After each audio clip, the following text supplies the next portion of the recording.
professor, bom dia. Bom dia.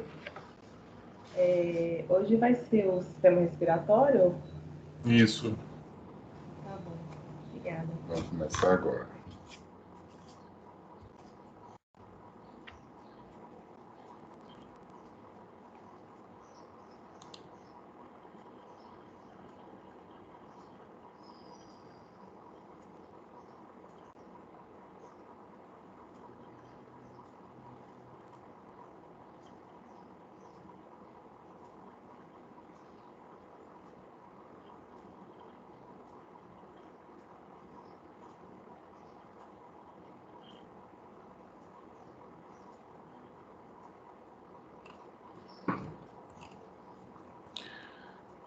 Gente, bom dia. Vamos começar. Já são 9 horas. Então, já comecei a gravar. É isso aí. Comecemos. Pessoal, hoje, para a alegria geral, pelo menos a minha, né? Nós vamos iniciar o sistema respiratório. Ele é extremamente fácil de estudar. É lógico, né? Utiliza muita matemática, equações, gráficos. Então, tudo que utiliza mais matemática é meio lógico, assim, né? Você aprende mais rápido, porque é mais fácil de explicar, de entender. Então, o sistema respiratório ele é muito bom de estudar. A primeira grande paixão que eu tive na fisiologia foi o sistema respiratório, quando eu era aluno lá da Universidade Estadual da Paraíba, há mais de 20 anos, eu era segundo período, foi em 96, ó, já tem 24 anos que eu fui aluno de segundo período, tal qual vocês, assim. Foi a minha primeira grande paixão. Foi a minha primeira especialidade, né, quando eu me formei, eu fiz especialização em cardiorrespiratória, lá em São Paulo. Então, assim, desde muito tempo eu estudo, eu leio, eu gosto. Agora, mais recentemente, nos últimos 5, 6 anos, é que eu me debandei um pouco para a área de neuro, mas nunca esqueci, nunca deixei de gostar da área respiratória, né? Eu dou aula disso para o curso de fisioterapia, de UTI, de ventilação mecânica, graças ao conhecimento da fisiologia respiratória. E tenho certeza também que vocês vão gostar. Muito bom. Então vamos começar. Eu alterei um pouco, gente. Se vocês acompanharem lá o slide que eu coloquei desde ontem no portal, e a aula hoje aqui, e da próxima quarta-feira, e depois do feriado, a outra, vocês vão ver que eu alterei um pouco a sequência em relação ao que o Zé Marcelo colocou lá. Porque eu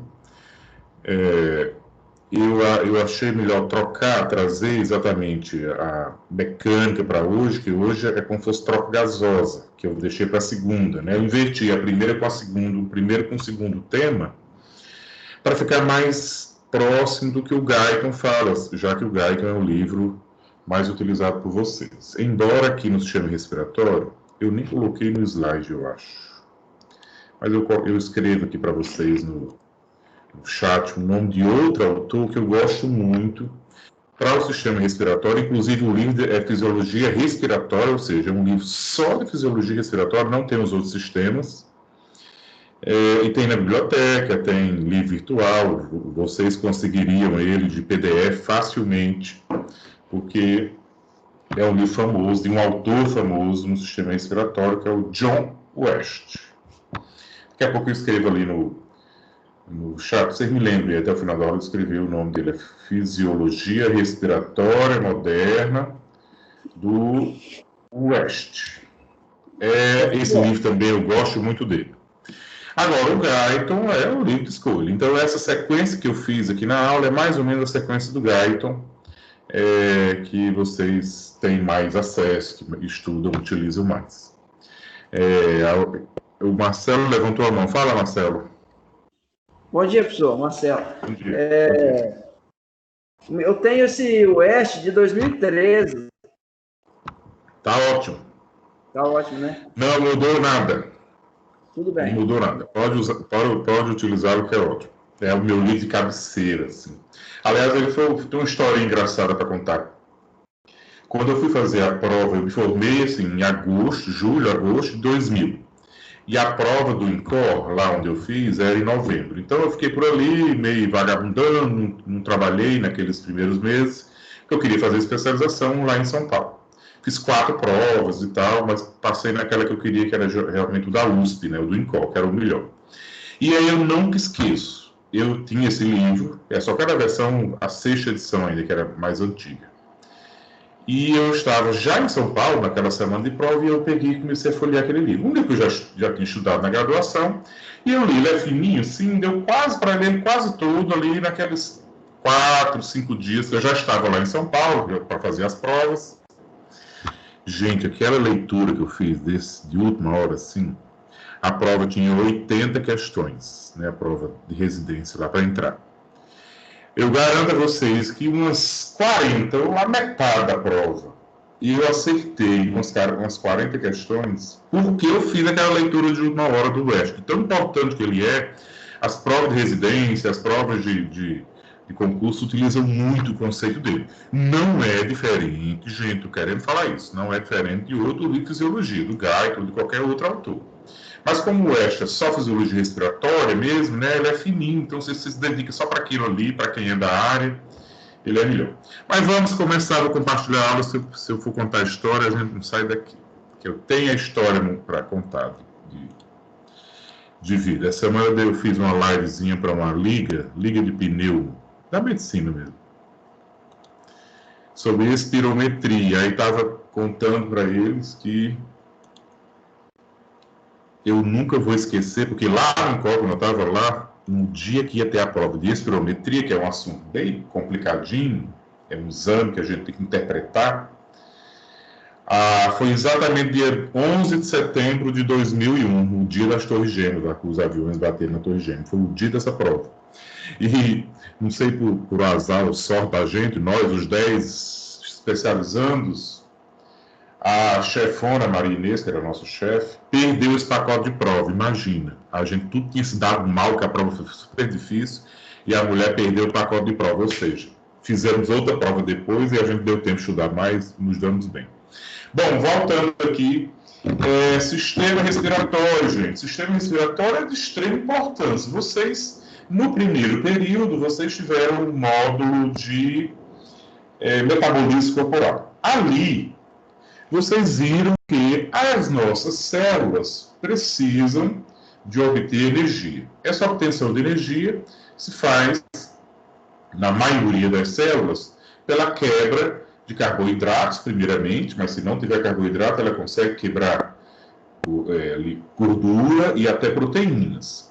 Mas para tudo isso, e de forma mais eficiente, é necessário que ocorra que cada célula no seu metabolismo, quer dizer, cada uma das 100 trilhões de células que nós temos, precisa de oxigênio. Porque o oxigênio é um aceptador de elétrons, natural, né? Então, naquela cadeia que existe, de cadeia de transporte de elétrons que existe ali entre a membrana interna e a membrana externa da matriz mitocondrial, então vai passando um próton para aquele espacinho, outro próton naquele complexo 1, 2, 3. No complexo 4, esses prótons voltam, né, para o interior da mitocôndria, formando o ATP. E os elétrons que foram passando desse complexo proteico de um para outro, vai para onde? Para o oxigênio. E aí o oxigênio recebe aquilo, depois gera uma molécula de água mais CO2, e se transforma em superóxidos ou peróxido de hidrogênio, mas nós temos também dentro da mitocôndria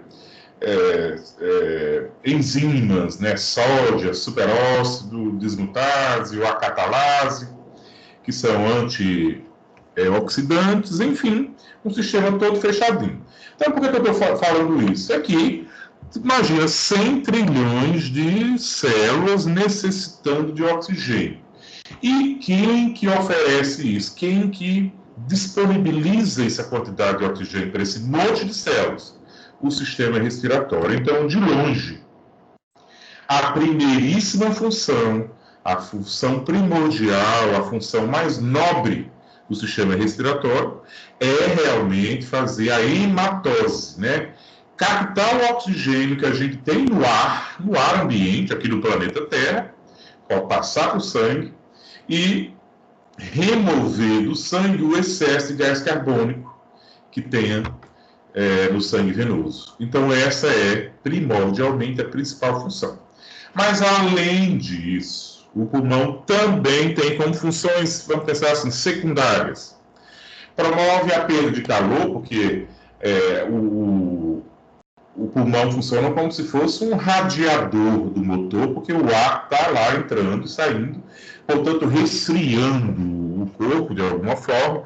Todo mundo já fez, soprou assim perto de um vidro e embaçou o vidro, então isso quer dizer que o calor foi perdido a ponto da água evaporar, pelo menos parte da água do nosso corpo evapora naquela temperatura de 37 graus. Então, o pulmão também participa desse equilíbrio, do equilíbrio térmico do nosso corpo. Além disso, uma função que nós vamos estudar aqui nesse módulo é a manutenção do pH. Ora, nós sabemos que o CO2, quando é em contato com a água, se transforma num ácido carbônico, e esse ácido carbônico se dissocia em hidrogênio e bicarbonato. Ou seja, qualquer substância que em contato com a água libera um hidrogênio, isso é o conceito, é a definição de um ácido. Então, nós podemos dizer que o ácido carbônico, que o CO2, o gás carbônico, é um ácido, já que ele em contato com a água, ele vai liberar um hidrogênio. E o sistema respiratório elimina, exala o CO2. Então, se ele exala CO2, ele está exalando o ácido. Portanto, o sistema respiratório participa ativamente do controle do nosso pH sanguíneo. Isso é uma função, eu diria que aí depois da troca gasosa, essa é a mais importante, aí é o segundo lugar na função do sistema respiratório, esse controle do pH. Além disso, os vasos sanguíneos funcionam como verdadeiros filtros de corpos estranhos, de êmbolos, né, de forma geral, da circulação sanguínea. Então, imagina lá, um trombo se forma lá numa veia profunda do membro inferior. Se porventura ele se desprender lá do vaso da perna, ele vem subindo ali, acompanhando o fluxo sanguíneo, vem a cava inferior, chega no ato direito, pode passar pela válvula tricúspide para o ventrículo direito, pode passar pela válvula pulmonar para a artéria pulmonar, mas dali, do leito vascular pulmonar, ele não passa para o lado esquerdo. Ele não vai chegar lá no átrio esquerdo. Por quê? Porque os vasos sanguíneos pulmonares funcionam como um verdadeiro filtro. Entope, né? Oclui os vasos sanguíneos pulmonares, mas pelo menos não deixa passar para o lado arterial. Então, filtra êmbolos sólidos, líquidos, gasosos que tenha na circulação venosa. Também, o sistema respiratório, né, o pulmão, metaboliza uma série de medicamentos. Nós acabamos de ver no controle da pressão arterial a longo prazo, na última aula da semana passada, que a angiotensina 1 é transformada em angiotensina 2 lá nos vasos sanguíneos pulmonares, porque a ECA principal do nosso corpo é a ECA que tem lá no endotélio dos vasos pulmonares. Então, tem uma função metabólica, né, de transformação de substâncias vasoativas. Isso acontece no pulmão. Além disso, o pulmão tem um sistema de defesa próprio, além, porque vocês estão estudando no módulo agressão e defesa, a imunidade, inata e adquirida. O pulmão também tem, né? Também tem neutrófilo, macrófilo, tem tudo aquilo. Mas, além dessa defesa que nós já conhecemos e estamos estudando no módulo agressão e defesa, tem algo a mais. Por exemplo, o epitélio pseudoestratificado ciliado é uma forma de defesa. A professora Sara deve mostrar para vocês como é que funciona esse epitélio, a produção de muco, os batimentos dos cílios sempre em direção à traqueia, à faringe. Também é um sistema de defesa a mais do que os outros sistemas. E, além disso, eu só estou falando aqui, vocês me ouvindo aí, porque o sistema respiratório também permite a fonação, participa ativamente da fonação. Então, olha aí quanta coisa importante que o sistema respiratório participa. Aqui nesse módulo, nós vamos ver bem esse primeiro aqui, que é a troca gasosa, e um pouco desse aqui do controle do pH. Ok? Continuemos. A nossa respiração compreende 4 etapas. Foi exatamente mais ou menos isso que eu, seguindo essas 4 etapas, que eu dividi os temas das 3 aulas. Então, hoje a gente vê a ventilação pulmonar e tudo que isso implica para que a gente ventile, né? Tenha uma inspiração e uma expiração na aula de hoje. Na aula da próxima semana, nós vamos ver difusão e transporte de gás numa aula só. E na terceira aula, a regulação nervosa da nossa respiração. Então, é dessa forma que está dividida os nossos temas das nossas 3 aulas do sistema respiratório. Então, hoje a gente fica aqui com a ventilação pulmonar e como que isso ocorre. Para esquentar já a moringa, já temos umas questõezinhas só para a gente relembrar de anatomia do sistema respiratório. Bem simples, acho que são 2 ou 3 questões bem simples para nós testarmos nosso conhecimento em relação à anatomia do sistema respiratório. Nem sei se vocês já tiveram a aula teórica ou mesmo prática. Prática, acredito que não ainda. Disso. Mas alguma coisa nós já conhecemos a esse respeito. Cliquem aqui nesse link aí que está no chat e respondam essas 3 questões. São muito simplesinhas, só para a gente acordar. Né? São 9h16, só para a gente acordar. Vou dar 1 minuto e meio, porque são muito simplesinhas.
Responderam?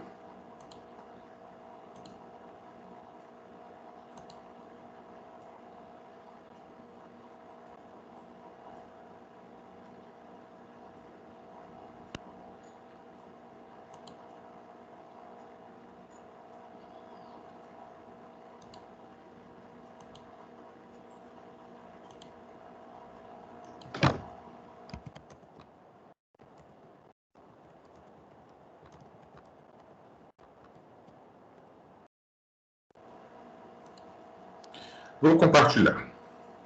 Já passaram-se 2 minutos. 26 responderam, tá bom.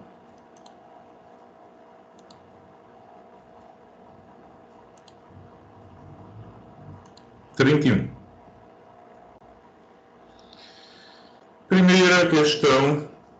Assinale a alternativa que apresenta uma estrutura comum ao sistema respiratório digestivo. Digestório agora é a palavra correta, né? mais correta.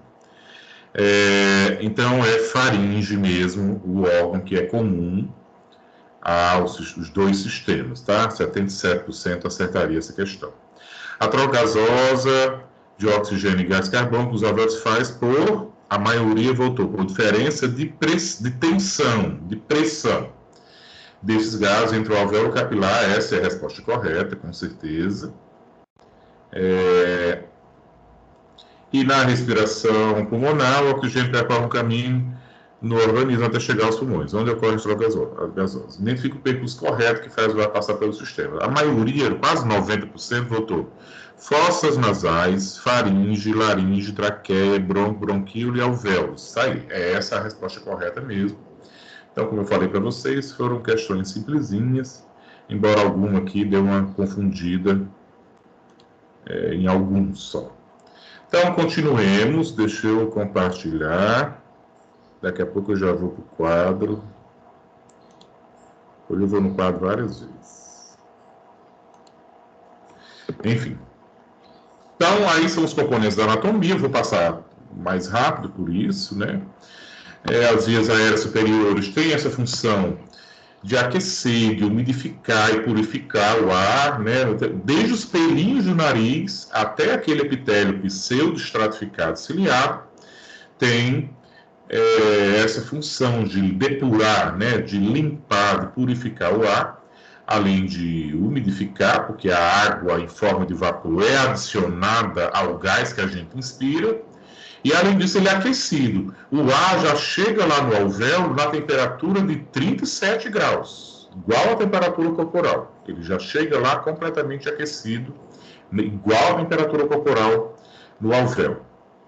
E aí nós temos a árvore traqueobrônquica, né? Da anatomia, a gente vê que aqui tem a traqueia, se divide em brônquio fronte direito e esquerdo, que depois se divide em brônquios lobares, depois lobulares, depois segmentares. É como se fossem 5 subdivisões. Mas, na verdade, né, fisiologicamente, a gente sabe que existem mais divisões do que aquelas 5 lá da anatomia. Na verdade, são 23 subdivisões. Contando a primeira como brônquio fronte direito e esquerdo, vai subdividindo bifurcações 23 vezes. Até na 16ª subdivisão, né, bifurcação, então não tem alvéolo nenhum na parede dessas vias aéreas aqui. Então aqui eu posso dizer que é uma zona de condução. O ar está sendo conduzido para essa região aqui, que já tem alvéolo. Então, todo o ar que está contido aqui, ele é considerado um espaço morto anatômico. Vou até falar disso mais na frente, ali vai ter um slide só sobre isso. Por que espaço morto anatômico? Porque não tem alvéolo. Então, esse ar que está aqui, ele não participa da troca gasosa. Agora, veja, desses bronquíolos aqui, da 17ª subdivisão até na 23ª, já começa a brotar na parede desses bronquíolos uns alvéolos, alguns alvéolozinhos aqui. Então, aqui já pode ocorrer troca gasosa, né? Porque a troca gasosa em si ocorre só no alvéolo. Então, aqui eu chamo de zona respiratória, porque aqui propriamente ocorre, para valer, a troca gasosa. Então, zona respiratória aqui, zona de condução, espaço morto anatômico, tem também um tal de espaço morto fisiológico, que eu vou mostrar mais na frente. E aqui nós temos as estruturas que são movimentadas para que a gente consiga respirar. Olha quanta coisa tem que ser movimentada. Nós temos o próprio tecido pulmonar, aí temos 2 pleuras, que são as membranas serosas, em dupla, né? É pleura parietal e visceral. Nós temos o arcabouço osteomuscular, articular, osteoarticular, muscular, isso aqui tudo. Aí tem ainda tecido subcutâneo, tecido adiposo e a própria pele. Olha, tudo isso tem que ser movimentado para que a gente consiga respirar. A gente consegue fazer isso exatamente, pessoal, como eu vou mostrar aqui a vocês nesse vídeo. Olha que vídeo interessante que eu vou mostrar para vocês aqui agora, ó. É exatamente como ocorre a nossa ventilação. Olha bem esse vídeo. Presta bem atenção como é interessante e simples. Olha, eu como um paraibano adoro esse vídeo, uma sanfona. Mas observemos, né, exatamente o que está ocorrendo aqui, ó. Essa parte da sanfona chama o fole da sanfona. Observe que o sanfoneiro está abrindo a sanfona, ele está abrindo. Então, na verdade, ele está aumentando o continente sem alterar o conteúdo que está lá dentro. Então, se eu estou aumentando o continente sem alterar o conteúdo, a pressão lá dentro está caindo, porque eu estou aumentando o continente apenas. Então, a pressão lá dentro está caindo, fica menor do que a pressão do ar atmosférico aqui fora. O que acontece? A pressão lá dentro está menor do que aqui fora, o ar entra na sanfona. Se o ar entra na sanfona, ela produz um som que aquele rapaz ali vai dedilhando aqueles teclados ali, formando as notas musicais. Depois, ali no vídeo, vocês podiam prestar atenção, ele fechava a sanfona, aquele fole era fechado. Então ele estava diminuindo o continente sem alterar o conteúdo, então a pressão ali dentro aumentava, ficava maior do que a pressão atmosférica fora ali, ao redor da sanfona. Então o ar saía do instrumento musical e, mais uma vez, ele dedilhava aqueles teclados formando os tons, as notas musicais. Então, a todo momento, para que a sanfona produza som, precisa ter fluxo de ar, ou entrando ou saindo. Portanto, o sanfoneiro sempre tem que estar ou abrindo ou fechando a sanfona. Porque com isso, ele altera a pressão dentro do instrumento. E aí, se a pressão lá dentro ficar menor do que a atmosférica, o ar entra. Se ficar maior do que a atmosférica, o ar sai. Gente, o nosso tórax é exatamente igual. É exatamente igualzinho à sanfona. Quando os músculos que participam da respiração aumentam o volume da caixa torácica, é como se eu estivesse abrindo a sanfona. A pressão aqui dentro fica menor do que lá fora, o ar entra. Quando os músculos diminuem o diâmetro da caixa torácica, é como se eu estivesse fechando a sanfona. E a pressão aqui dentro fica maior do que lá fora, e aí o ar sai. Portanto, é simplesmente um jogo de entrada e saída de ar por causa da alteração da pressão que ocorre no sistema respiratório. Então agora chegou o momento de eu ir ali para o quadro explicar. Não é essa câmera, esta. Está pegando. Estava com medo de não pegar essa câmera. Isso é maneira do problema uma vez. Então, olha bem para cá, pessoal. Eu fiz um desenho esquemático, eu já tinha feito antes de começar a aula, um desenho esquemático. Aqui eu desenhei grande assim, porque eu quero escrever dentro. Mas vocês saibam que as duas pleuras, né, a pleura parietal, que eu desenhei em vermelho, e a pleura visceral, que eu desenhei em azul, não tem esse espaço todo entre elas. Na verdade, elas deslizam uma sobre a outra. Né? Existe um líquidozinho seroso que lubrifica esse espaço ali. É 20 ml esse líquido, distribui para todo o espaço pleural. E como elas deslizam, né, elas não têm atrito nenhum, elas se movimentam bem.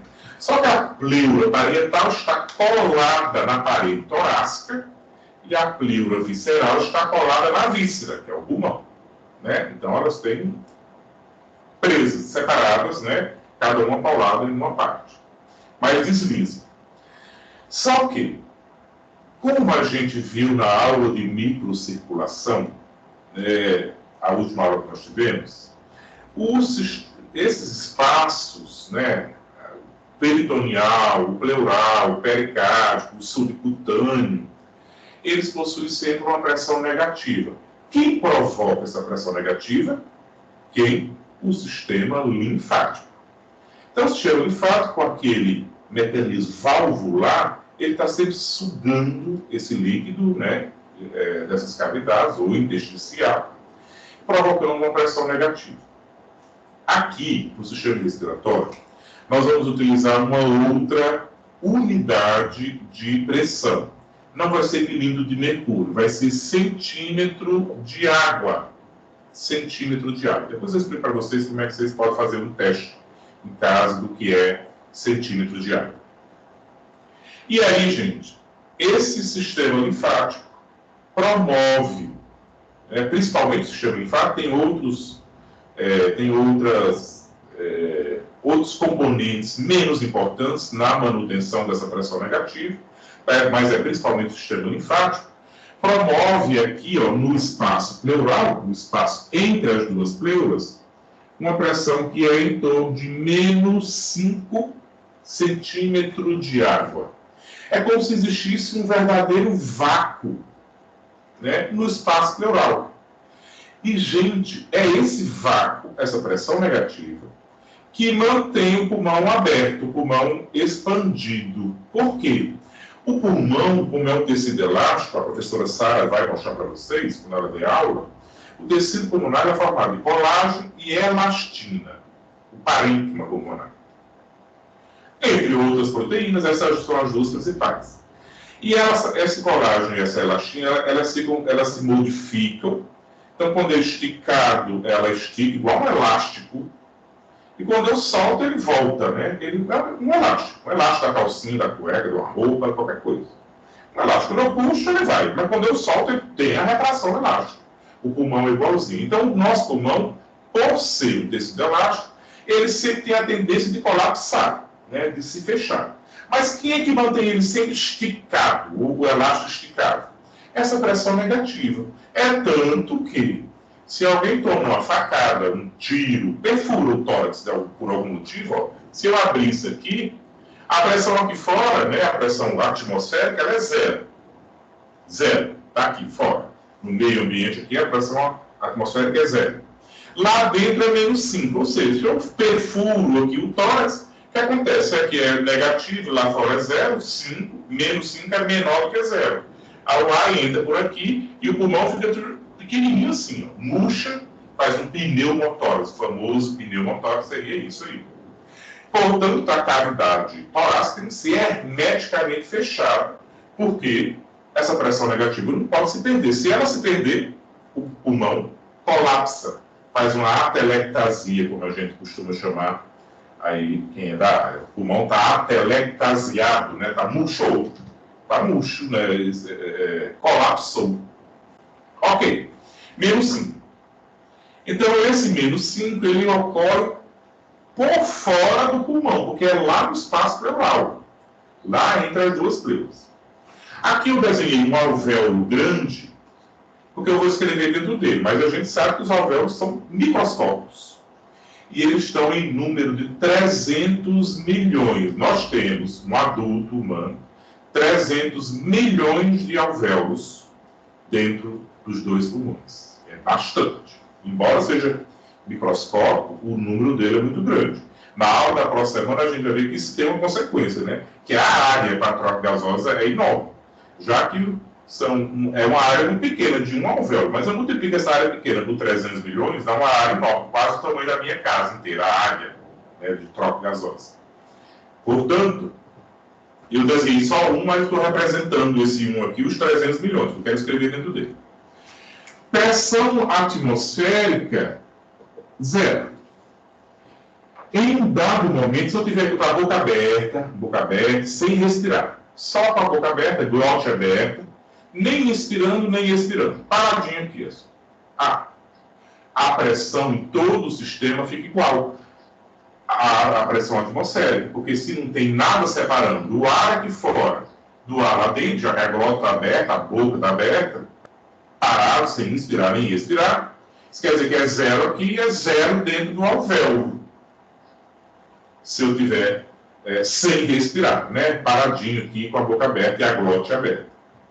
Agora, no momento que os músculos inspiratórios, porque os músculos respiratórios, os músculos que trabalham movimentando a caixa torácica, nós temos dois grupos de músculos.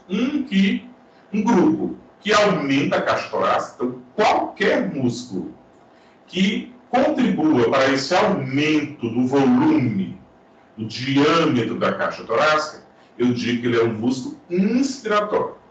Qualquer músculo que diminua o volume da caixa torácica, eu digo que ele é um músculo expiratório. Normalmente, se eu estiver em repouso, tipo vocês aí estão sentados. em repouso. Nesse momento, a expiração é passiva, não precisa da contração muscular expiratória, só da ins. Porque lembra que o pulmão é elástico? Se eu estico ele e depois eu solto, ele volta, ele tem a retração elástica. Então a expiração, que é essa diminuição da cachoraça, se eu estiver em repouso, ela é praticamente passiva, não há necessidade de contração muscular. Agora, se eu estiver lá correndo, soprando, enchendo um balão, soprando uma vela, portanto eu estou forçando a expiração, aí eu preciso da musculatura expiratória, que é principalmente os músculos abdominais e um tipo de intercostal que tem aqui. Então vamos voltando para cá. Menos 5 lá fora do pulmão, no espaço pleural, produzido pelo sistema linfático e também por essa retração do pulmão que sempre tende a se fechar.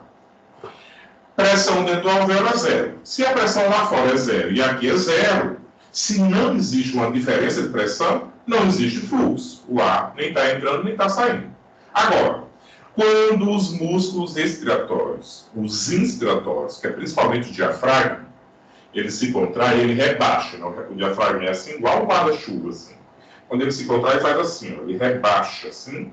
Então, ele aumenta principalmente esse diâmetro superior-inferior do tórax.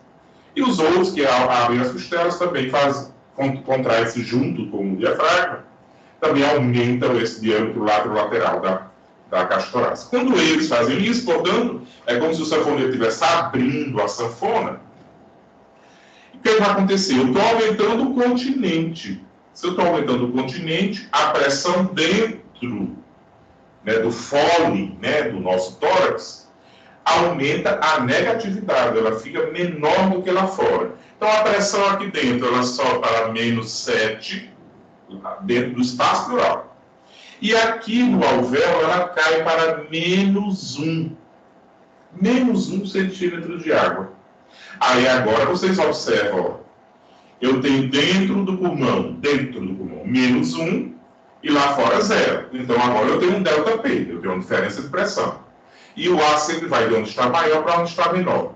Onde é que está menor? Aqui, porque menos 1 é menor do que 0.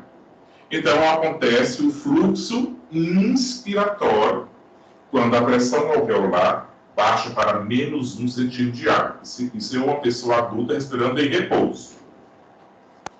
Ok, menos 1, porque a musculatura fez o quê? Musculatura inspiratória expandiu o tórax. Ok, expandiu, encheu lá, geralmente entra 500 ml, em média, meio litro de ar a cada respiração em repouso. Pode ser mais um pouquinho ou menos um pouquinho, depende do tamanho da pessoa. Meio litro de ar, 500 ml. Então, entrou. Aí agora a musculatura relaxa. A musculatura inspiratória, o diafragma e os outros relaxam. Aí a retração elástica do pulmão faz o quê? Volta ele para a posição normal, inicial. Porque se eu estiquei o elástico, agora que eu solto, ele volta. E aí o que acontece? Quando ele volta, a pressão lá intrapleural volta a ser menos 5. E a pressão lá no alvéolo sobe, se inverte, agora vai para mais um centímetro de água. E agora eu tenho um novo ΔP. Só que a pressão de dentro é como se o sanfoneiro estivesse fechando a sanfona. A pressão de dentro fica maior do que lá fora. E aí vai ocorrer o quê? O fluxo expiratório. Então, a todo momento a gente está inspirando, expirando. Inspirando, expirando. Então, aumentando a caixa torácica, inspirando. Diminuindo o volume da caixa torácica, expirando. Por que isso ocorre? Porque esse aumento e essa diminuição da caixa torácica aumenta e diminui a pressão dentro do alvéolo, ou também chamada pressão intrapulmonar. A pressão intrapleural ela é sempre negativa. Aliás, numa respiração normal em repouso. Ela pode até ficar positiva em situações adversas. Por exemplo, se eu estiver soprando, enchendo o balão, fazendo força, ela fica até positiva. Não sendo isso, ela é sempre negativa. Vai de menos 5 a menos 7, menos 5 a menos 7, em repouso. E se eu estiver correndo, me exercitando, aí ela vai para menos 12, fica até 0, às vezes 2 positivo. Aumenta aí essa graduação, porque eu estou forçando a ventilação. E aqui também, se eu estiver correndo, ela cai para menos 3, para menos 4. sobe para mais 3, para mais 4, depende do volume que eu precise ventilar. Mas, para eu aumentar a ventilação, eu tenho que ter um delta P maior. Por isso que essa aqui tem que aumentar tanto, né, tanto para cima quanto para baixo, na INS e na ES, porque a pressão atmosférica é sempre zero. A não ser que aí agora, quem entende aí, os fisioterapeutas principalmente, sabem que na ventilação mecânica, o que é que a gente altera? É esta aqui, ó. Porque eu empurro o paciente e agora essa pressão aqui que é zero vai ficar positiva, mais 10, mais 15, mais 12. Positivo, porque eu estou enfiando o ar lá pressurizado pelo tubo, do ventilador mecânico, quem está em ventilação mecânica. Mas isso não é assunto de agora. Eu dou essa aula para vocês lá no 6º período de ventilação mecânica. Eu vou dar na próxima semana, não, em outubro agora, eu vou dar para o atual 6º período. Então, observe que é uma dinâmica muito simples essa de ventilar e o fluxo INS e o fluxo expiratório. Vou voltar para lá para a gente repetir isso aqui, lá a figurinha que eu coloquei lá.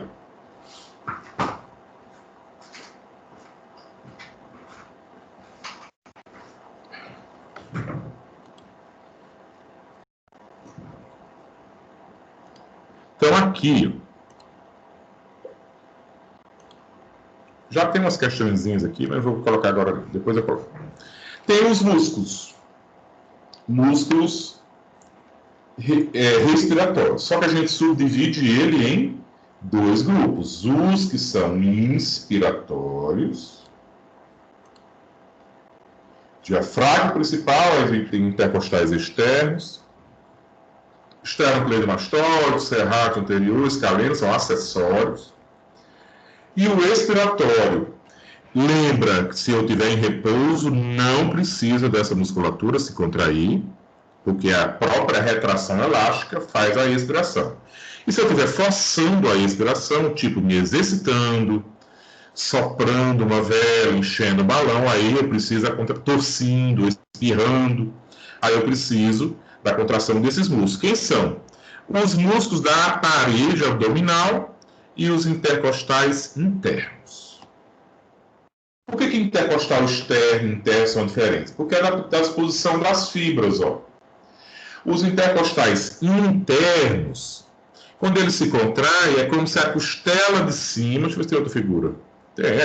É como se a costela de cima puxasse a costela inferior para cima. Então está abrindo o grádio costal, está aumentando essa área da secção transversa do tórax. Então eu digo que ele é inspiratório. Já os intercostais externos, internos, não, cadê? Aqui eu estava falando dos externos, tá? Os externos são inspiratórios e os intercostais internos são expiratórios. Os intercostais internos fazem exatamente o contrário desses aqui. As costelas inferiores puxam as superiores para baixo, então rebaixam.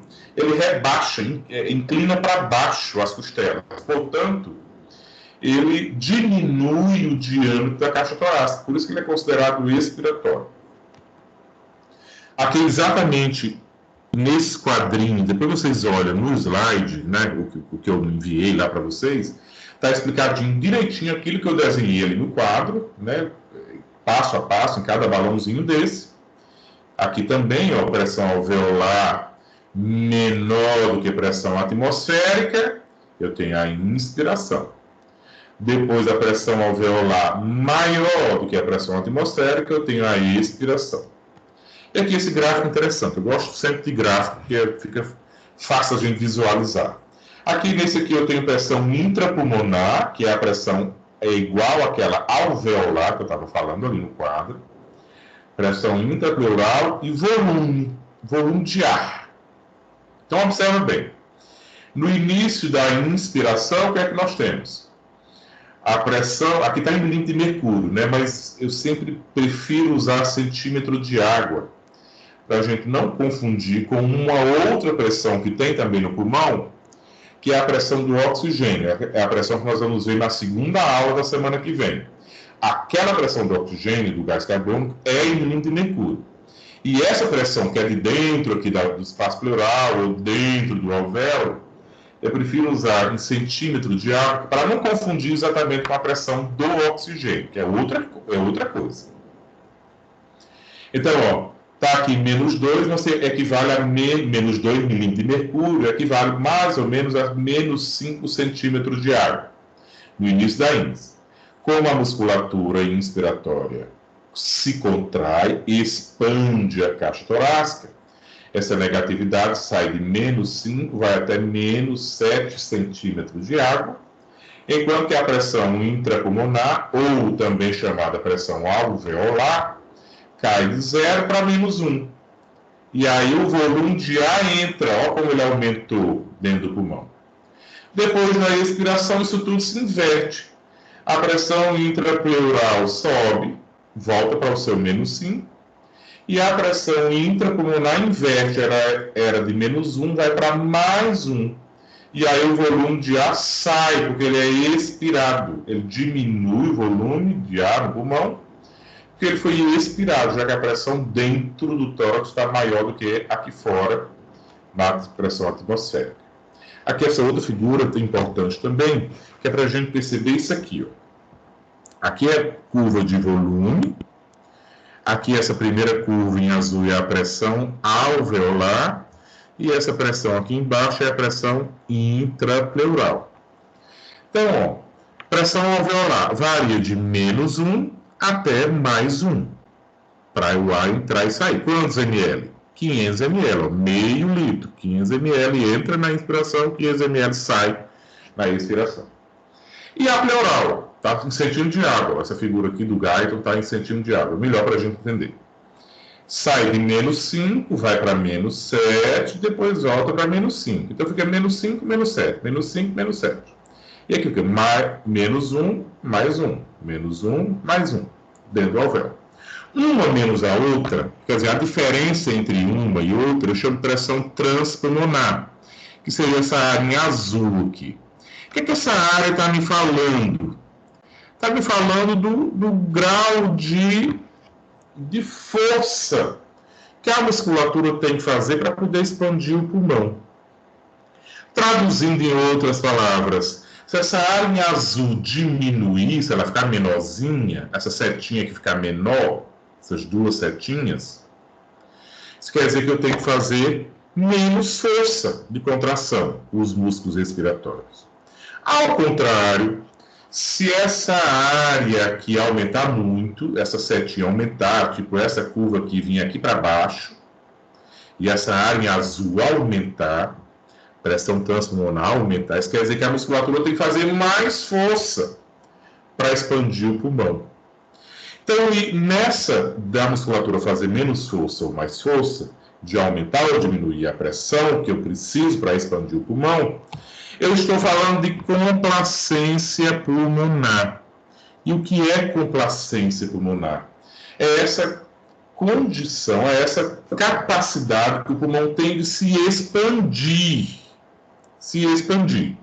Aqui eu acredito que mereça eu ir no quadro de novo, para eu explicar o que é essa complacência, porque é assim, é um conceito extremamente importante para essa aula de hoje, é entender o que é complacência pulmonar.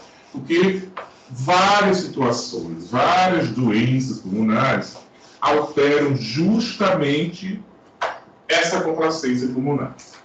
Eu vou fazer um gráfico igualzinho àquele que está ali no slide.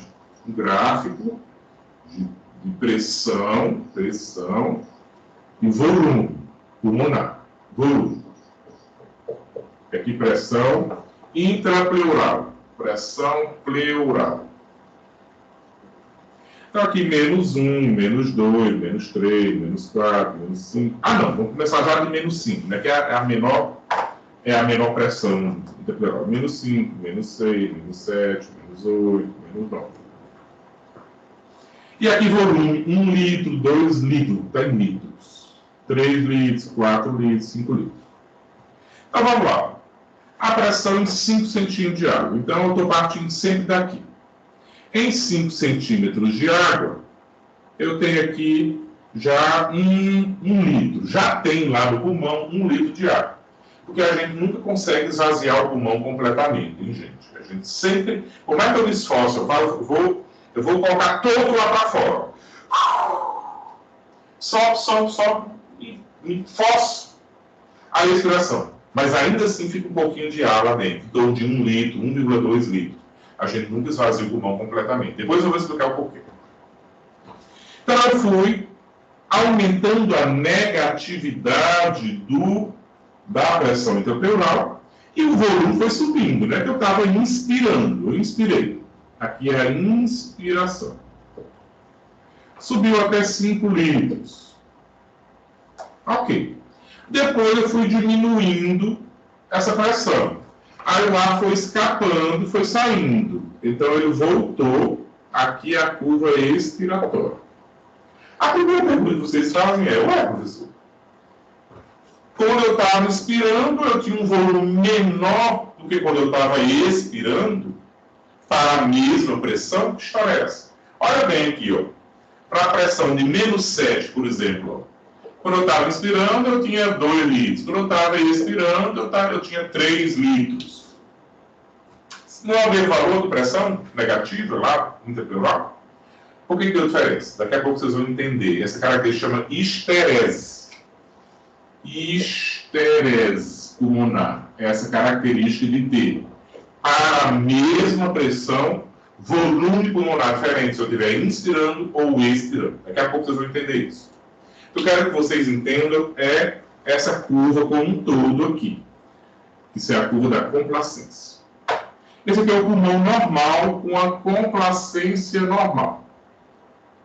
Aí eu peguei o pulmão de um outro indivíduo, vou fazer com pincel azul, um outro indivíduo com uma doença pulmonar. Eu não sei que doença ainda é essa. Mas aí eu peguei aqui o mesmo experimento e fui fazendo. Fui aumentando a negatividade da pressão pleural e o ar foi entrando, o volume foi aumentando desse pulmão. Só que ele se comportou de forma diferente. Ele veio até aqui, depois voltou pela expiração aqui, ó. Parece que ela foi menos inclinada, ela foi mais horizontalizada aqui. Vou colocar aqui A de azul. Peguei um outro pulmão, vou fazer de vermelho agora, e fiz o experimento com esse outro pulmão. Tem outra doença pulmonar. Esse, ó, eu fui aumentando a pressão e rapidinho ele já se encheu na inspiração, depois na expiração ele esvaziou assim. Então, se vocês prestarem atenção, eu tenho 3 inclinações diferentes nessas 3 curvas, desses 3 pulmões, do daqui verde e vermelho. Por que ocorreu isso? Então, veja. A minha pergunta é: se complacência, que é o que eu falei ali, é a capacidade que o pulmão tem de se expandir, né? Quanto mais fácil ele expandir, maior a complacência. Qual que foi mais fácil aqui de expandir, de se encher? Foi o vermelho. Porque eu mal alterei a pressão, ó, e ele já se encheu todinho. Foi muito fácil encher isso. Agora o azul eu fui aumentei, e entrou bem pouquinho. Ou seja, o pulmão A, aqui o azul, foi difícil de encher ele. Ou seja, ele foi pouco complacente. Deu para perceber? Complacência, portanto, essa capacidade que o pulmão tem de se encher. Quanto mais fácil ele se encher, maior a complacência. Quanto mais difícil encher, menor a complacência. Qual grupo de doença de um e de outro? Esse em azul seria as doenças um grupo de doenças pulmonares que a gente chama de doenças restritivas. É fibrose pulmonar, é sarcoidose, é SDRA, né, a síndrome do desconforto respiratório agudo, do Covid. Do Covid, se comporta como essa curva aqui em azul. Quem tem lá a doença que piora, vai para a UTI, precisa de ventilador mecânico, fica igual ao azul ali. Pneumonia extensa fica igual ao azul, enfim. SARA, né, síndrome da angústia respiratória aguda, é a mesma coisa do SDRA. São doenças que se comportam com essa curva azul. Já o enfisema pulmonar, aquela do é um outro grupo de doenças que a gente chama de doenças obstrutivas. Elas são do fumante. Oi? Professor, Desculpa, a acho que câmera- sua câmera parou. Apagou. Hoje ela estava ao contrário de novo. Vendo É tudo o ao contrário. bendito programa, hein, gente? Deixa eu tentar voltar aí. Enfim, deixa eu voltar para a câmera de cá. Mas você lembra ali do que eu tinha mostrado o vermelhinho, né? O vermelhinho, que é aquela muito complacente, seria do enfisematoso, a doença do fumante, quem fuma aí 20 anos, 30 anos de cigarro, que desenvolve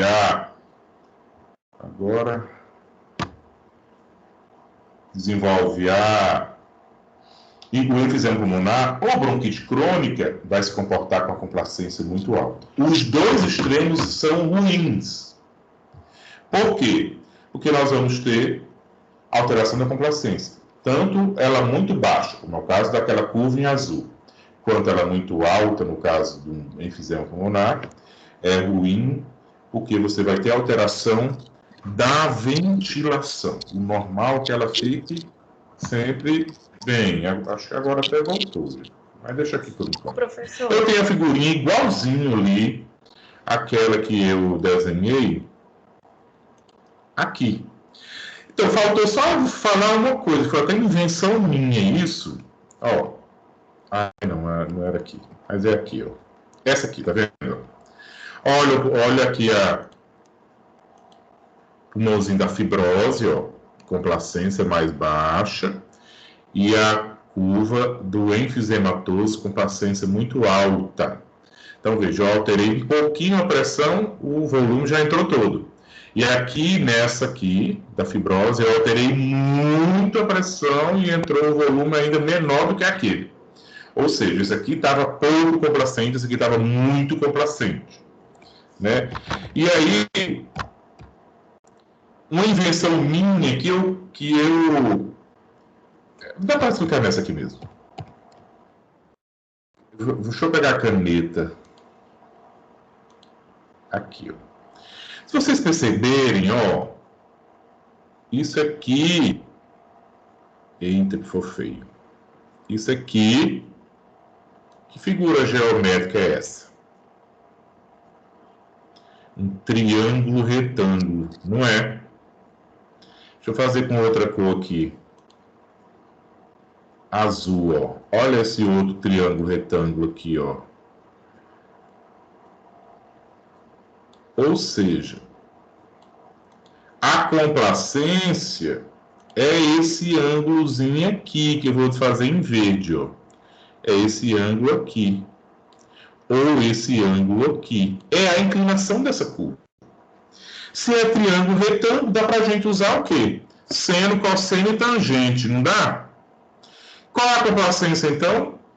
Complacência vai ser... Eu quero saber o ângulo, né? Esse ângulo aqui. Quanto maior esse ângulo, maior a complacência. Quanto menor esse ângulo, menor a complacência. Então, para eu saber esse ângulo aqui, eu posso usar a tangente. E a tangente fala o quê? A tangente desse ângulo é igual ao cateto oposto, que é esse aqui, equivale a quem? Ó? O que é que tem aqui? Volume. Dividido pelo cateto adjacente, que é esse aqui, a pressão. Então, a gente dá um número, complacência é um número. Pegar o volume dividido pela pressão é a complacência, por causa aí desse triângulo retângulo. Então, a gente consegue dizer exatamente qual o valor. E o normal é que ele esteja em torno de 100 ml por centímetro de água. 100 ml por centímetro de água. É o normal aí de um ser humano. Aqueles que estão lá entubados, com Covid, por exemplo, essa complacência baixa para 20, para 15, para 25, ou seja, bem abaixo do normal. Né? E aí isso traz complicações. Por isso que eles não conseguem respirar sozinhos, tem que colocar um ventilador mecânico para ajudar. Aí, gente, faltou... Eu vou ter que usar a câmera, não tem jeito, que eu preciso desenhar ali para vocês verem. Deixa eu ver se vai pegar agora, gente. Deixa eu colocar aqui. Professor, só para aproveitar que o senhor está mexendo aí, aquela curva da complacência alterada de vermelho, a gente consegue ver já no exame físico que é aquela respiração curtinha? Em algum, o paciente mais grave, o enfisema mais grave, já dá para ver no exame físico. O moderado e o leve não dá muito, não, porque não dá muita alteração no exame físico. O grave dá, porque você vê que o pulmão fica muito hiperinsuflado, ele fica com o pulmãozão grande assim. Ó. No raio-x, para ver, olhar o raio-x no paciente enfisемatoso, é lindo o raio-x, pretão, cheio de ácido, olha o pulmão bonito, mas na verdade ele está hiperinsuflado, tá? Ele é tão pouco complacente, ele é tão complacente que ele é cheião. Ele não tem o quê? A retração elástica. A expiração dele é prejudicada. Enquanto que o outro grupo, aquele da curvinha azul, que era o da fibrose, naquele slide ali, ele é difícil de expandir. Então, o problema dele é inspiratório. Então, de forma geral, as doenças restritivas têm um problema para inspirar e as doenças obstrutivas têm um problema para expirar, que é tirar o ar. Né? E a expiração deles é que é difícil. E no exame físico dá para perceber isso, mas só no paciente mais grave. O leve ou moderado ainda não está tão hiperinsuflado, fica difícil, você fica sempre na dúvida. Mas você pede um exame, que é a espirometria, aquele que eu dei o exemplo, que eu fiz a live lá para a Liga, essa semana passada, aliás. E aí ele diz direitinho, é obstrutivo ou é restritivo, né? Esse exame, a espirometria. Aí, ó, lembra da esterese? Eu falei, ó, a curva inspiratória vai para um lado e a expiratória vem mais para cima. É como se tivesse mais volume de ar se eu estiver expirando. Por quê? Porque existe a tensão superficial. O que é tensão superficial? Se vocês podem fazer o experimento, quem está com água aí, perto da mesa, dá um pinguinho de água assim na mesa aí, na mesa de vocês mesmo, só um pinguinho assim. Vocês vão ver que a água faz um abaulamento, faz uma montanhazinha de água assim na mesa. Se eu olhar assim de lado, você vê aquela montanhazinha direitinho. Tem até no slide ali um copo, uma gota de chuva. O que é aquilo? Tensão superficial. Todo líquido em contato com um gás, as moléculas da superfície do líquido se atraem, uma atração química. E aí, no caso, a água na mesa de vocês é um líquido e o ar é um gás, o ar é ambiente. Então, as moléculas da água fazem aquela montanhazinha, porque há uma atração química na superfície da água. Por isso que existe a gota de chuva, uma gota de água. Enfim, eu vou mostrar umas fotos ali.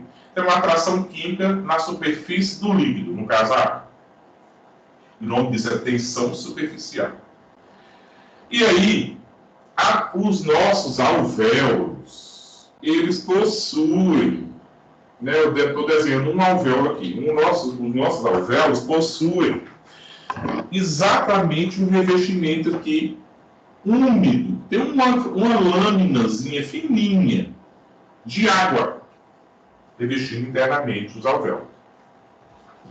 E o que está chegando por esse bronquíolo aqui? Ar é um gás. Então você tem uma superfície água, gás. A água vai fazer o quê? Tensão superficial. Então, as moléculas da água vão tender a se atrair para formar uma esfera, que é o menor volume possível, geometricamente, é exatamente uma esfera. E aí a tendência é que o alvéolo fique assim, ó, colapsado por causa da tensão superficial. Se vocês estivessem aqui na mesa de vocês, que derramou água aí na mesa, quisesse desfazer essa montanha, só era pingar ali, ó, um detergente lá para prata. Pingava ali naquela montanhazinha de água que ficou na mesa, a montanha fazia assim, desmoronava a montanha. Fazia uma bolha de sabão, uma bolinha de sabão. Criança não brinca, faz suja aquele negócio no sabão em pó, só sai aquela bolha de sabão assim, aquilo ali é o quê? O detergente, o sabão, enfim, o detergente diminui a tensão superficial. Por isso que a gente usa detergente para lavar prato, porque diminui a tensão superficial da sujeira do prato, da gordura do prato, e a gente limpa o prato, porque o detergente ajuda nisso. E aí o engenheiro celestial já pensando nisso aqui, ó, que iria acontecer, já no projeto dos mamíferos, já colocou um detergente natural. Tem uma célulazinha aqui de revestimento dos alvéolos, se chama pneumócito do tipo 2, que produz um detergente natural, ele se chama surfactante. Então, ele diminui a tensão superficial dos alvéolos, e os nossos alvéolos se mantêm abertos por causa desse surfactante. E os bebezinhos que nascem prematuros, né, 6, 7 meses de gestação, o pulmãozinho deles, os pneumócitos tipo 2 deles, não consegue produzir tanto surfactante, produz só um pouquinho. Aí eles, quando nascem, ficaram na UTIN, às vezes entuba, usa o surfactante exógeno, né, tem um medicamento surfactante. E aí, porque para ajudar, senão o pulmãozinho das crianças fica tudo assim, e ele não consegue respirar. É por isso que vai lá para o UTIN. Agora, a tensão superficial é igual a pressão vezes outras coisas aqui, tem outras variáveis aqui em cima, mas o importante é isso aqui, ó, dividido pelo raio do alvéolo. Raio do alvéolo. Então, eu tenho aqui um alvéolo maior, um raio maior, e um alvéolo menor, um raiozinho menor. Raio está embaixo da divisão, então é inversamente proporcional. Isso quer dizer o quê? Quanto maior o raio, menor a tensão superficial. Quanto menor o raio, maior a tensão superficial. E aí agora eu pergunto da esterese. Quando eu estou inspirando, o pulmão antes estava vazio, né? Estava um volume menor. Como é que estava o alvéolo? Menorzinho. Com um raio menor, a tensão superficial estava maior. Então eu precisei de mais pressão para o ar entrar. Agora, quando eu enchi tudo, o alvéolo está como? Assim, cheião de ar. Um raio maior, tensão superficial menor. Então, quando eu vou expirando, o alvéolo que parte, né, começou a expiração já bem cheio, a tensão superficial é menor. Por isso que ele cabe mais volume na expiração do que na ins. Por isso que na mesma pressão, você vai ter maior volume na ex do que na ins, por causa da tensão superficial. Porque ela é menor quando o alvéolo está mais cheio, e ela é maior quando o alvéolo está mais vazio. É inversamente proporcional à tensão superficial. Daí a explicação da esterese, aquele negócio que eu tinha falado antes, lá naquela curva da complacência que eu tinha desenhado antes. Vamos voltar para cá, que eu acho que nós estamos atrasados. Estou falando demais, eu conto história. Enfim, eu tinha feito um monte de questão para vocês, não vai dar tempo não, só no finalzinho. Vocês vão ter aula depois de mim, né? Depois da minha aula deve ter outra, né? Professor, Oi. qual é o nome o surfactante natural que você falou? Vai ter um slide aqui, ó. Olha que a tensão especial, por isso que os mosquitos conseguem andar na água, tá vendo? Ó? Tensão especial da água, olha aqui, ó. As moléculas da água da superfície se atraem e aí, o que é que elas fazem? Olha esse copo aqui, ó. Tá vendo que a água está quase caindo, mas ela fez uma montanhazinha, assim, um abaulamento? Isso é a tensão especial. Vocês podem fazer esse experimento em casa. Enche o copo até quase esborrotar e olha assim de perfil, que vocês vão ver o abaulamento da água, a tensão especial. Olha, uma gota de água. Só existe gota de água porque existe tensão especial. Ali o raio, olha aqui a tensão superficial é inversamente proporcional ao raio. Mas o que eu queria mostrar para vocês é isso aqui, ó. O surfactante é uma molécula assim. A cauda da molécula do surfactante é hidrofóbica. E a cabecinha da molécula do surfactante é hidrofílica. Ou seja, a metade da molécula dilui na água, a outra metade não. Por isso que ela é um agente que diminui a tensão superficial, né? Com surfactante, a tensão... Olha aqui o surfactante, ó. A tensão superficial é menor do que um pulmão sem surfactante. Está aqui o nome para a menina que me perguntaram. Surfactante, ó, é uma molécula grande que tem fosfolipídio, tem é uma parte lipídica e uma parte meio proteica, por isso que é uma parte hidrofílica e outra hidrofóbica, produzidas pelos pneumócitos do tipo 2. Vamos fazer uma questãozinha, dá tempo. Deixa eu pegar aqui umas mais... Eu tinha feito várias, deixa eu pegar as mais interessantes. Inspiração... essa aqui é tão boa. Essa aqui, ó. Isso aqui tem a ver também com entrada e saída do ar.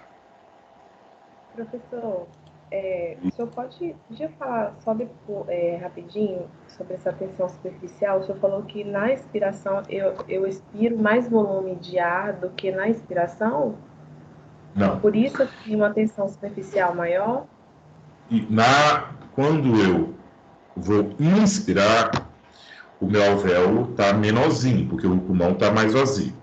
Então, se o alvéolo está menor, a tensão superficial está maior, porque é inversamente proporcional. Então, ó, eu vou exigir uma pressão maior para o mesmo volume, né? Ou, para a mesma pressão, um volume menor. Agora, na expiração, o pulmão está cheio e eu vou começar a expirar, vou começar a colocar ela para fora. Então, se o pulmão está cheio, o alvéolo está maior e a tensão superficial está menor. Então, nesse caso, para a mesma pressão, eu vou ter um volume maior, porque a tensão superficial está menor. É meio um jogo aí de português, de palavra, mas é só entender que a tensão superficial é inversamente proporcional ao raio. Quando o pulmão está cheio, o raio é maior, a tensão superficial é menor. Quando eu estou com o pulmão com volume mais baixo, né, que eu esvaziei o pulmão, o volume alveolar é menor e a tensão superficial é maior. Obrigada. Vamos clicar, assim, ok, Brendinha. Clicar aqui no link e responder. São 3 questões muito interessantes da ventilação. A Ana Carolina Vasconcelos levantou a mão. Pode perguntar. Professor, era aquilo mesmo que eu tinha perguntado dos pneumócitos, mas agora eu já peguei já. Ok. Professor. E o Vitor Hugo Ovani Marchetti. Você falou da água na parede do alvéolo. Tem água ou foi só o exemplo? Não. Tem uma camadinha fininha de água revestida internamente. É como se fosse uma umidade que tem dentro do alvéolo. Marcelo.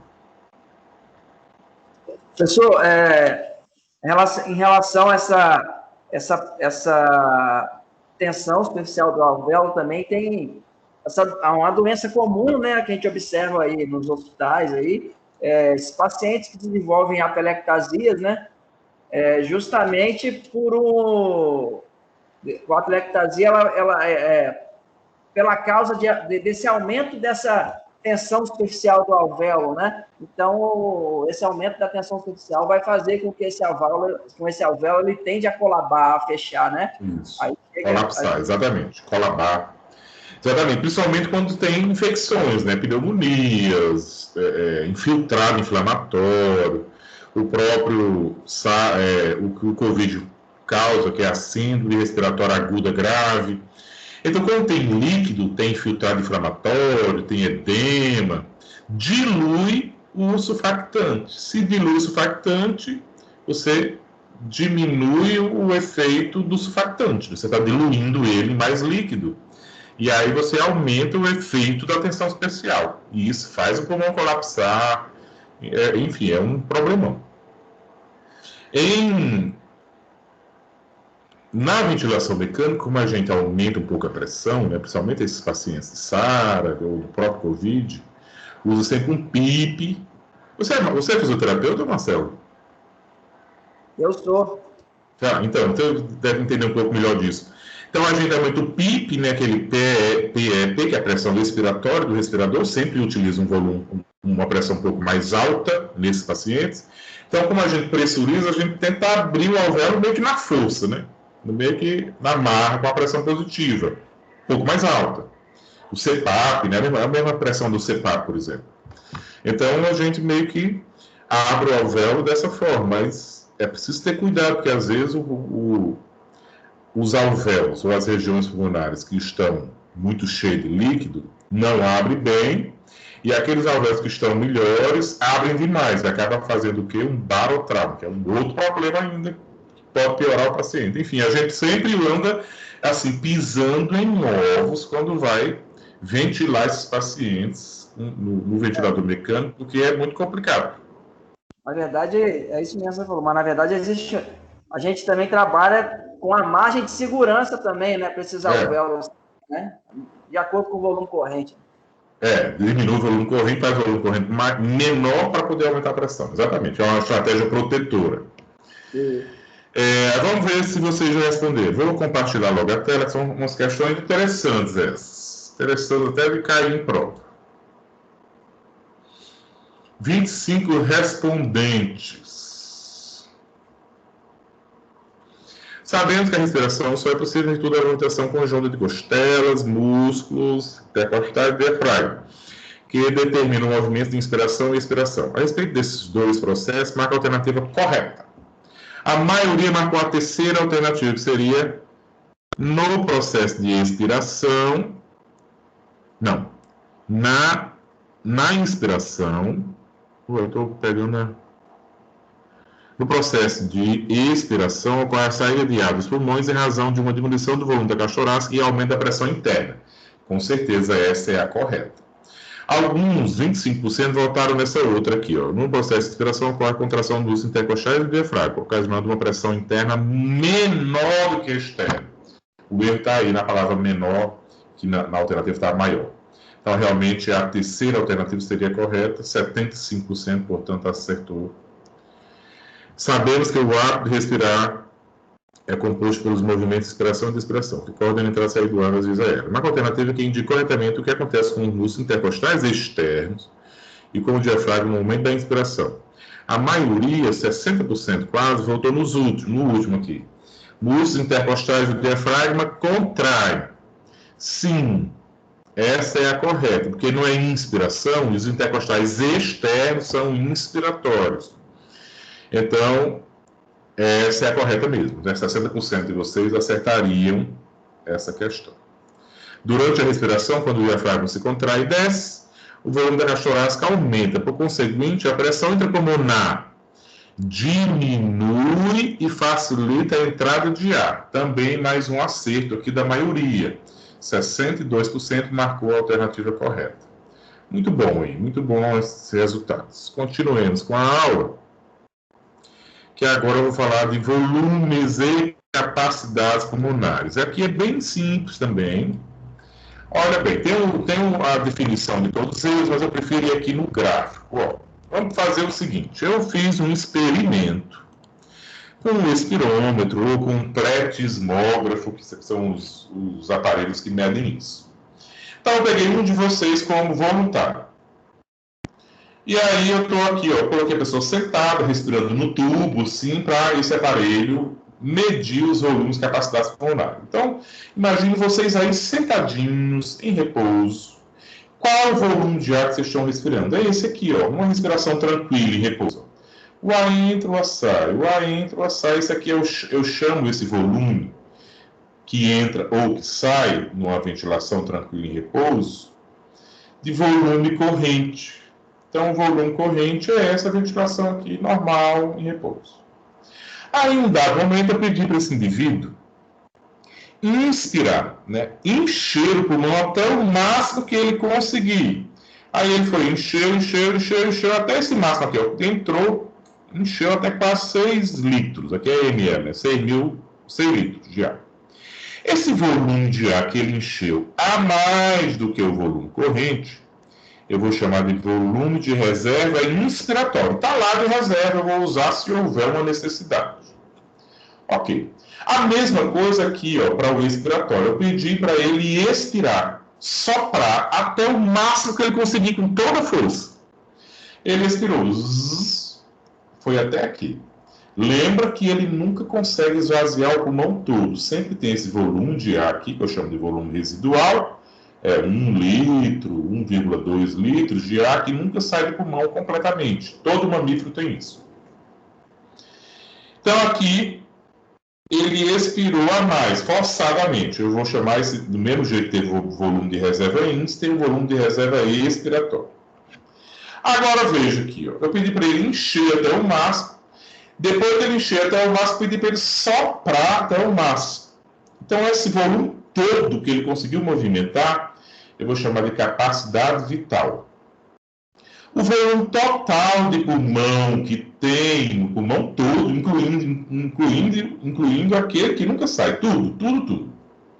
Eu chamo de capacidade pulmonar total. No indivíduo de sexo masculino, 1,70 m, 70 kg, aí ó, 5, alguma coisa litro, quase 6 litros de ar, esse volume total.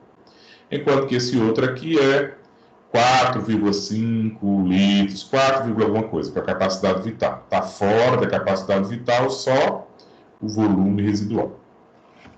Por que é importante saber isso, conhecer esses volumes? Porque em doenças pulmonares isso vai se alterar. Como nós já tínhamos dado exemplos anteriores, por exemplo, o enfisema pulmonar, aquela doença da obstrução, da complacência alta, do fumante, né, o enfisema. O que é que altera?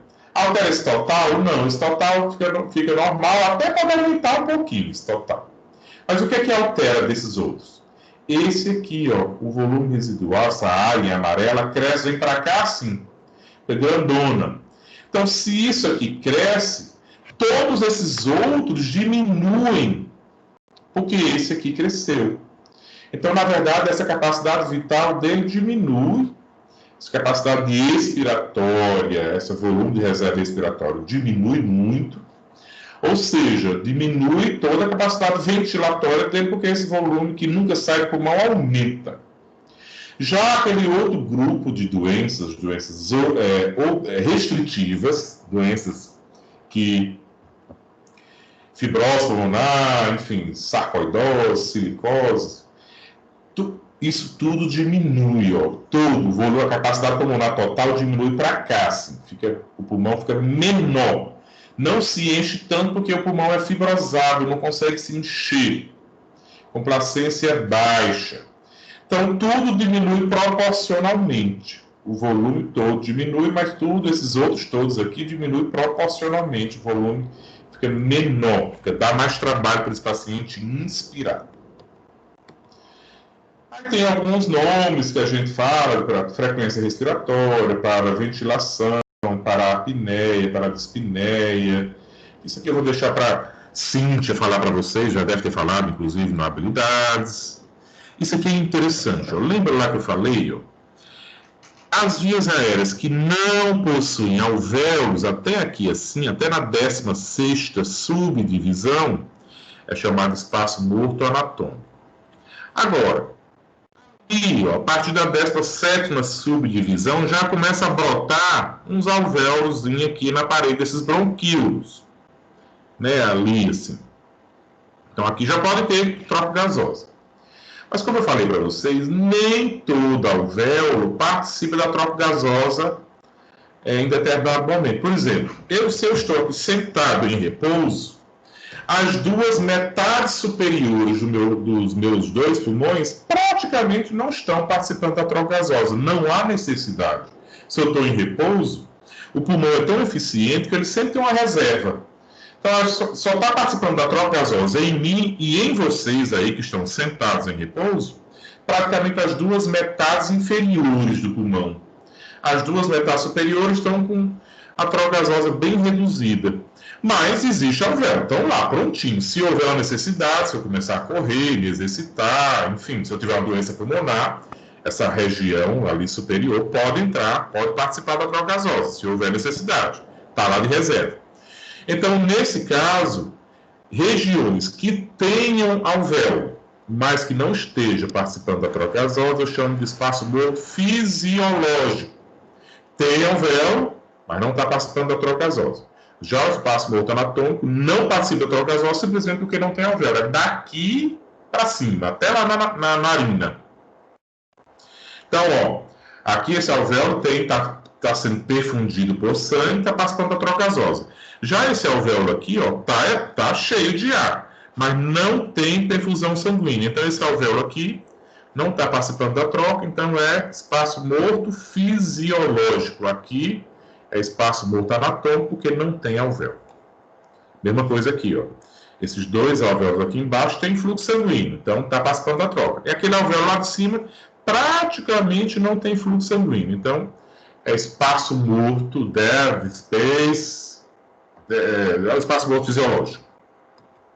Ô, professor. E por fim, oi. Mas esse alvéolo que não está não está realizando a troca gasosa, ele não está realizando essa troca porque ele ainda não está, vamos dizer, totalmente maduro, assim, Não, tá perfeitinho. Não está participando da troca porque não tem fluxo sanguíneo. Que geralmente são os ápices pulmonares, né? No pulmão ereto, no pulmão de pé, seria os ápices pulmonares. Praticamente o fluxo sanguíneo é bem em repouso, hein, Marcelo? Em repouso. Agora, se eu entrar em exercício, o fluxo sanguíneo aumenta e aí vai chegar sangue lá em cima, no ápice pulmonar. E aí vai ter troca gasosa ali também. Sim, ok, mas no ápice. Tá. No pulmão ereto. Aí, outra coisa para a gente encerrar, tá quase acabando. É que, olha, gente, do mesmo jeito que tinha lá no sangue, o sangue passando pelos vasos sanguíneos, os vasos sanguíneos exerciam uma resistência à passagem do sangue, que a gente chama de resistência vascular periférica. A gente viu isso lá naquela aula do controle da pressão. Aqui é basicamente a mesma coisa. Eu tenho um ar que está passando numa superfície tubular. Então, essa superfície tubular, essa estrutura tubular, também dá uma resistência à passagem desse ar. Em indivíduos normais, sem doença pulmonar, essa resistência à passagem do ar é maior em quais vias aéreas? As mais calibrosas. Traqueia e brônquios maiores. Por quê? Porque o fluxo de ar é turbulento. O fluxo de ar turbulento, o ar se choca com as paredes dos brônquios. Agora, nos bronquíolos são muito fininhos, muitos deles têm a finura de um fio de cabelo. O ar, o fluxo sanguíneo, o fluxo de ar é bem organizado, é um fluxo laminar, de tal forma que quase não ocorre resistência. Olha a resistência como é baixa, quase não ocorre resistência nesses brônquios mais fininhos, brônquios mais fininhos e bronquíolos. No entanto, se houver doença pulmonar, tipo enfisema, bronquite, asma, essa curva se altera, a resistência fica aumentada aqui, nesses bronquíolos fininhos. E aí é onde mora todo o problema das doenças obstrutivas. Olha aqui, ó, a resistência à passagem do ar é maior em brônquios mais periféricos, em bronquíolos. Enquanto que no indivíduo normal, praticamente só ocorre essa resistência se eu forçar muito a respiração, tipo soprar uma bola, enfim, forçar a respiração, mas normalmente não ocorre. Agora, no enfisematoso, por exemplo, doença obstrutiva, isso vai ocorrer em qualquer expiração, por isso que eles têm a maior dificuldade expiratória, mais do que inspiratória. A gente está encerrando aqui. Eu tenho mais umas questões para encerrar com chave de ouro. Temos ainda 2 minutos, dá tempo vocês responderem mais umas questões. Eu tenho ainda 2 grupos de questões. Deixa eu ver qual vai ser melhor para vocês. Deixa eu ver esse outro qual é.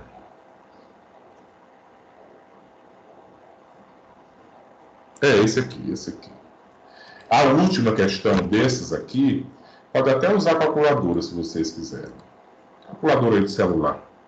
Na prova vocês vão usar calculadora, tá? Na prova do segundo bimestre. Tá aqui, ó. Clica nesse link, responda essas 3 questões. São bem facilzinhas, de volume e capacidade pulmonar. Para encerrar já a aula.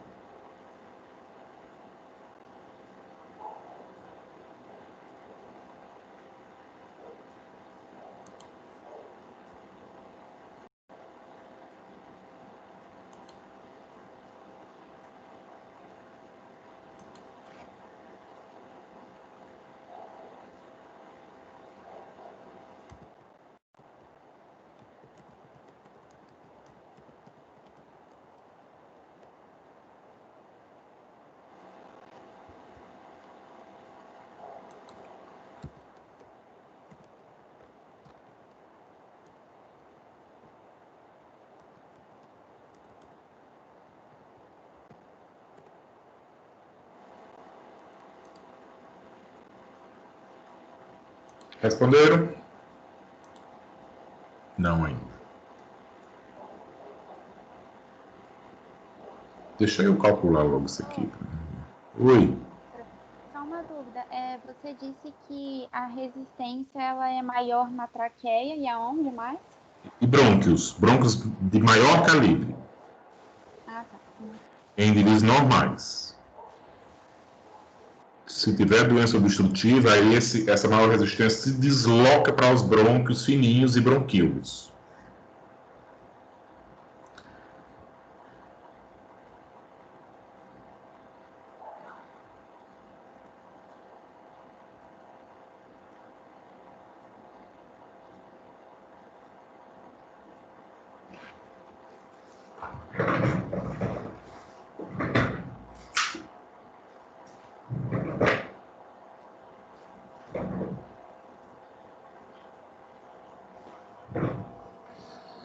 Deixa eu usar a calculadora, que eu não sei mais calcular de cabeça, não, as coisas.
Podemos?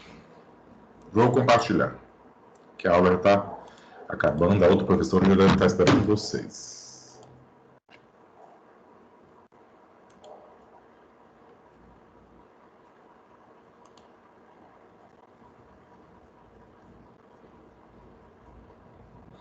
Assinar a alternativa correta quanto a volumes e capacidades pulmonares. A maior parte votou no volume residual é igual... Volume residual é igual a capacidade pulmonar total menos volume corrente, mais volume de reserva índios, mais volume de reserva ex. Essa é a correta. Então, 62% acertaria essa questão.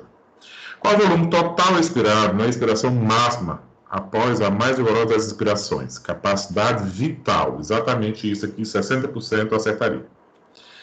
E analise o volume e pulmonares seria esse na alternativa correta. Volume corrente de 400, reserva índice de 2.800, residual 1.200, reserva ex de 1.400. Eu já fiz a conta aqui, é realmente essa verdinha. Então, 70% de vocês acertariam que a capacidade vital é 4,6 litros. Capacidade vital é quem?